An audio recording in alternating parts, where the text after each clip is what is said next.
ಧ್ರುವ ನಾರಾಯಣ ಅವ್ರು ಸರ್ ಎಲ್ರಿಗೂ ಕೂಡ ಗೊತ್ತಿರೋದೆ. ಅಂಡ್ ಅವ್ರ ಬಗ್ಗೆ ನೀವು ಮಾತನಾಡ್ತಿರ್ತೀರ ಎಲ್ಲದೂ ಕಡೆ, ಈಗಲೂ ಕೂಡ ಮಾತನಾಡ್ತಾ ಇದ್ರಿ. ಬಟ್ ಆದ್ರೆ ನಿಮ್ಮ ತಾಯಿ ಬಗ್ಗೆ ನೀವೆಲ್ಲೂ ಜಾಸ್ತಿ ಮಾತನಾಡಿಲ್ಲ. ಬಿಕಾಸ್ ನಮ್ಮೆಲ್ರಿಗೂ ಅಥವಾ ನಿಮಗಾಗಿರ್ಬೋದು, ತಾಯಿ ಅಂದ್ರೆ ಒಂದು ಸ್ಪೆಷಲ್ ಇರುತ್ತೆ. ಅವರು ಕೂಡ ತುಂಬಾ ಇನ್ಸ್ಪೈರ್ ಮಾಡ್ತಾರೆ.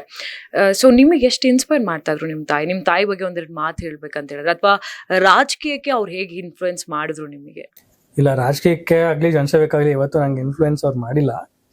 ನನಗೆ ಅಂತ ಅಂದರೆ ತಾಯಿಯವರು ನಮಗೆ ಓವರಾಲ್ ಡೆವಲಪ್ಮೆಂಟ್ಗೆ, ಇವತ್ತು ನಾನು ಏನೆಲ್ಲಿ ಇಲ್ಲಿ ಕೂತು ಮಾತನಾಡ್ತಿದ್ದೀನಿ ನಿಮ್ಮ ಹತ್ರ, ಇದೆಲ್ಲ ನಮ್ಮ ತಾಯಿಯವರು ನನಗೆ ಚಿಕ್ಕ ವಯಸ್ಸಿನಲ್ಲಿ ಕೂಡ ಗ್ರೂಮ್ ಮಾಡಿರೋಂಥದ್ದು. ಸಾಕಷ್ಟು ಪ್ರಿನ್ಸಿಪಲ್ಸನ್ನು ಅವರು ನಮಗೆ ಹೇಳ್ಕೊಟ್ಟಂಥದ್ದು ಈಗಲೂ ಕೂಡ ಜ್ಞಾಪಕ ಇದೆ. ಅದನ್ನು ನಮ್ಮ ಜೀವನದಲ್ಲಿ ಇವತ್ತು ಕೂಡ ಅಳವಡಿಸ್ಕೊಂಡು ಸಾಕಷ್ಟು ವಿಚಾರಗಳಲ್ಲಿ ನಾವು ಹೋಗ್ತಾ ಇದ್ದೀವಿ. ಅವ್ರು ನಮಗೆ ತುಂಬ ಚಿಕ್ಕ ವಯಸ್ಸಿನಲ್ಲೇ ತುಂಬ ಎಕ್ಸ್ಪೋಜರ್ ನಮಗೆ ಕೊಟ್ಟರು. ನಮ್ಮ ತಾಯಿಯವರು ಕೂಡ ತುಂಬ ಪ್ರೋಗ್ರೆಸಿವ್ ಆಗಿದ್ದರು. ತುಂಬ ಚಿಕ್ಕ ವಯಸ್ಸು ಅಂತಂದರೆ ನಮಗೆ 1ನೇ ಕ್ಲಾಸು 2ನೇ ಕ್ಲಾಸೇ ನಮಗೆ ಮನೆಯಿಂದ ಆಚೆ ಕಳಿಸಿ ನಮಗೆ ಈ ಡ್ರಾಯಿಂಗು ಪೇಂಟಿಂಗು ಅಂಥ ವಿಚಾರಗಳಲ್ಲಿ ನಮಗೆ ಕ್ಲಾಸಸ್ ಸೇರಿಸೋದಾಗಿರೋ ಇಂಥ ವಿಚಾರದಲ್ಲಿ ಮಾಡ್ತಾಯಿದ್ರು.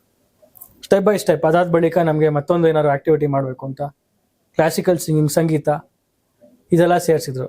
ಬಟ್ ಹೋಗಲಿಲ್ಲ, 1 ತಿಂಗಳು 2 ತಿಂಗಳು ಹೋಗಿ ಅಷ್ಟೇ ಅದಕ್ಕೆ ಸೇರಿಸಿದ್ರು. ಅದಾದ ಬಳಿಕ ಚಿನ್ನರ ಮೇಳ ನಡೆದ ನಮ್ಮ ಮೈಸೂರಲ್ಲಿ ರಂಗಾಯಣದಲ್ಲಿ, ಅದಕ್ಕೆ ಕಳಿಸಿದ್ರು. ಅದಾದಮೇಲೆ ಇಲ್ಲ ಹುಡುಗರು ಇವರೆಲ್ಲ ಸ್ಪೋರ್ಟ್ಸ್ ಆಡಬೇಕು ಅಂತ, ಇವ್ರಿಗೆ ನಾನು ಒಂದು ಸ್ಪೋರ್ಟಿಂಗ್ ಆಕ್ಟಿವಿಟಿ ಇರಬೇಕು ಅಂತ ನಾನು ಕ್ರಿಕೆಟಿಗೆ ಸೇರಿಸಿ ಅಂತ ನನ್ನ ಹಠ. ಕ್ರಿಕೆಟ್ ಜನರಲ್ ಕ್ರಿಕೆಟ್ ಸೇರಿಸಿ ಅಂತ ತುಂಬ ಆಸಕ್ತಿ ಇತ್ತು. ನಮ್ಮ ತಾಯಿಯವರಿಲ್ಲ, ಬೇಡ cricket it is a very common game, ಎಲ್ಲರೂ ಕೂಡ ಆಡ್ತಾರೆ ಅದನ್ನು, ನೀನು ಕ್ರಿಕೆಟ್ ಆಡ್ತಾನೆ ಇರ್ತೀಯ, ಹಂಗಿದ್ರು ಪ್ಲೇ ಸಮಥಿಂಗ್ ಡಿಫ್ರೆಂಟ್ ಅಂದ್ಬಿಟ್ಟು ಟೆನ್ನಿಸ್ಗೆ ಸೇರಿಸಿದ್ರು. ಟೆನ್ನಿಸ್ ಆಡಿದೆ, ಟೆನ್ನಿಸ್ ಪ್ರೊಫೆಷನಲ್ ನಾನು ಆಡಿದೆ. ಆಮೇಲೆ ಅದಾದ ಬಳಿಕ ಫುಟ್ಬಾಲ್ ಆಡ್ತೀನಿ ಅಂತಂದ್ರೆ ನಮ್ಮ ತಂದೆ ಫುಟ್ಬಾಲ್ ಪ್ಲೇಯರು.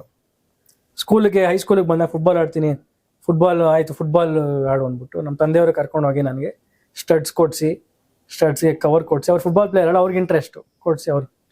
ಅದಾದ ಬಳಿಕ ನಾನು ಸ್ವಲ್ಪ ಒಂದು 10th ನಾನು ಬಾಸ್ಕೆಟ್ಬಾಲ್ ಆಡ್ತೀನಿ, ಬಾಸ್ಕೆಟ್ಬಾಲ್ ಆಡು.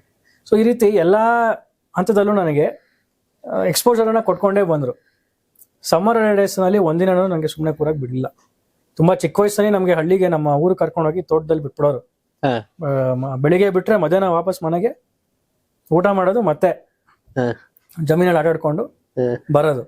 ಅದಾದ್ಮೇಲೆ ಈಗ ಸ್ಕೂಲ್ಗೆಲ್ಲ ಸೇರಿದ್ಮೇಲೆ ಆ ಟೈಮ್ನಲ್ಲಿ ಹಿಂಗೆ ಎಕ್ಸ್ಟ್ರಾ ಕರಿಕ್ಯುಲರ್ಸ್ ಜಾಸ್ತಿ ನಮಗೆ ಸಮ್ಮರ್ ಕ್ಯಾಂಪ್ಸ್ನಲ್ಲಿ ಸಾಕಷ್ಟು ಇನ್ವಾಲ್ವ್ ಮಾಡೋ ಅಂಥದ್ದು. ಈ ರೀತಿ ಈ ಸರ್ಟಿಫಿಕೇಟ್ಸ್ ಇನ್ನೂ ಇಟ್ಕೊಂಡಿದ್ದೀನಿ, ಎಲ್ಲ ಸರ್ಟಿಫಿಕೇಟ್ಸ್ ಕೊಟ್ಟಿರೋದು. ಆಮೇಲೆ ಮೆಡಲ್ಸು, ಟೆನ್ನಿಸ್ನಲ್ಲಿ ಸಾಕಷ್ಟು ಕರ್ನಾಟಕ ರೆಪ್ರೆಸೆಂಟ್ ಮಾಡಿದ್ವಿ, ಮೈಸೂರು ರೆಪ್ರೆಸೆಂಟ್ ಮಾಡಿದ್ವಿ, ಯೂನಿವರ್ಸಿಟಿ 5 years ರೆಪ್ರೆಸೆಂಟ್ ಮಾಡಿದ್ದೆ ನಾನು. 2018 ತನಕ ಆಡ್ತಾ ಇದ್ದೆ. ಸೊ ಈ ರೀತಿ ನಮಗೆ ಓವರಾಲ್ ಗ್ರೂಮ್ ಮಾಡಿದ್ರು ಆ ಟೈಮ್ನಲ್ಲಿ. ಡಿಸಿಪ್ಲಿನ್ ಮಾಡ್ತಾಯಿದ್ರು ತುಂಬ. ತಂದೆಯವ್ರು ಜಾಸ್ತಿ ಆಚೆ ಇದ್ದಿದ್ದರಿಂದ ತಾಯಿಯವ್ರ ಮನೆಯಲ್ಲಿ ನನಗೆ ನನ್ನ ತಮ್ಮಂಗೆ ಇಬ್ಬರಿಗೂ ನಾನು ಏನೇನು ಮಾಡಿದ್ದೀನಿ ಅವನು ಕೂಡ ಅದೇ ಆ್ಯಕ್ಟಿವಿಟೀಸ್. ಅವನು ನನ್ನ ಡ್ರಾಯಿಂಗ್ಸ್ ಹೇಳಿದ್ರೆ ಅವನು ಡ್ರಾಯಿಂಗ್, ಟೆನ್ನಿಸ್ ಹೇಳಿದ್ರೆ ಅವನು ಟೆನ್ನಿಸ್. ಸೊ ಆ ಥರ ಅವರೇ ನಮಗೆ ಡ್ರೈವ್ ಮಾಡಿಕೊಂಡು ಅವರೇ ಪಿಕಪ್ಪು ಡ್ರಾಪು ಸ್ಕೂಲಿಂದ ಎಲ್ಲ ಅವರೇ. ಈಗ ನೆನ್ಸ್ಕೊಂಡು ಸ್ಟಡೀಸ್ ಎಲ್ಲ ಮೈಸೂರು ಬ್ಯಾಂಗ್ಳೂರ್ ನಿಮ್ದು? ಮೈಸೂರು. ನೀವು ಮೈಸೂರಲ್ಲಿ ತಾನೇ ಓದಿದ್ದಲ್ಲ, ಮೈಸೂರು ಬಗ್ಗೆ ಜಾಸ್ತಿ ಕೇಳ್ಬೋದು ಈಗ. ಮೈಸೂರು.